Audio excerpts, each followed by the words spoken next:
जितासनो जितश्वासो जितसंगो जितेन्द्रियः स्थूले भगवतो रूपे मनः संधारये धिया।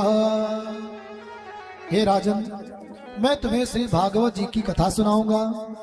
मैं निश्चितता के साथ कहता हूँ, विश्वास के साथ कहता हूँ कि तुम्हारा मोक्ष हो जाएगा, लेकिन तुम्हें मेरी बात माननी पड़ेगी।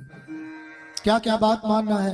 श्री राजा परीक्षित ने पूछा तो श्री सुखदेव जी कहते हैं कि पहली बात जितासनो, पहले अपना आसन जीतो। जब तक मैं न कहूं तब तक तुम्हें आसन नहीं बदलना है। ये 3 घंटा कथा सुनते हैं तो कभी इस तरह बैठते, कभी उस तरह बैठते हैं।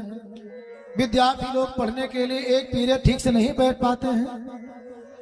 तो जिसने आसन को नहीं जीता वो जीवन में सफल भी नहीं हो पाता है।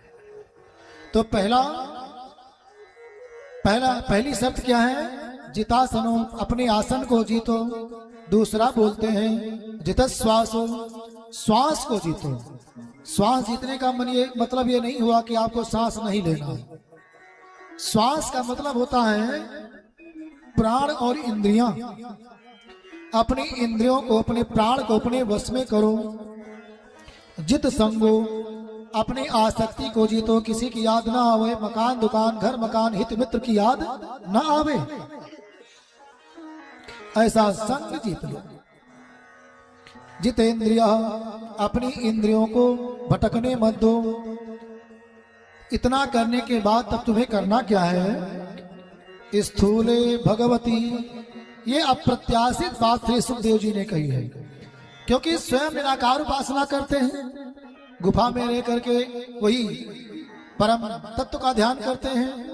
लेकिन राजा परीक्षित से क्या कह रहे हैं? स्थूले भगवती, जो साकार भगवान श्री कृष्ण हैं उनके चरणों में ध्यान लगाना है तुम्हें।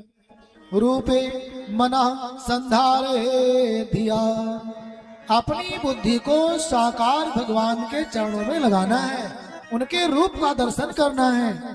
क्यों ऐसा कहा? क्योंकि जानते हैं राजा परीक्षित ने गर्भावस्था में ही साकार भगवान का दर्शन कर लिया है। जीवन में कई बार श्री द्वारकाधीश भगवान का दर्शन किया है। अब इनको हम निराकार भगवान की बात बताएंगे तो बड़ा कठिन है समझाना। तो जिस पर इनका विश्वास है उसी को कहना है। आजकल क्या है कि कहीं कहीं जो बच्चों को इंग्लिश मीडियम में पढ़ाते हैं ना, तो छोटे छोटे बेचारे बच्चे हैं 2-2, 3-3 साल के, उनको मैंगो मीश आम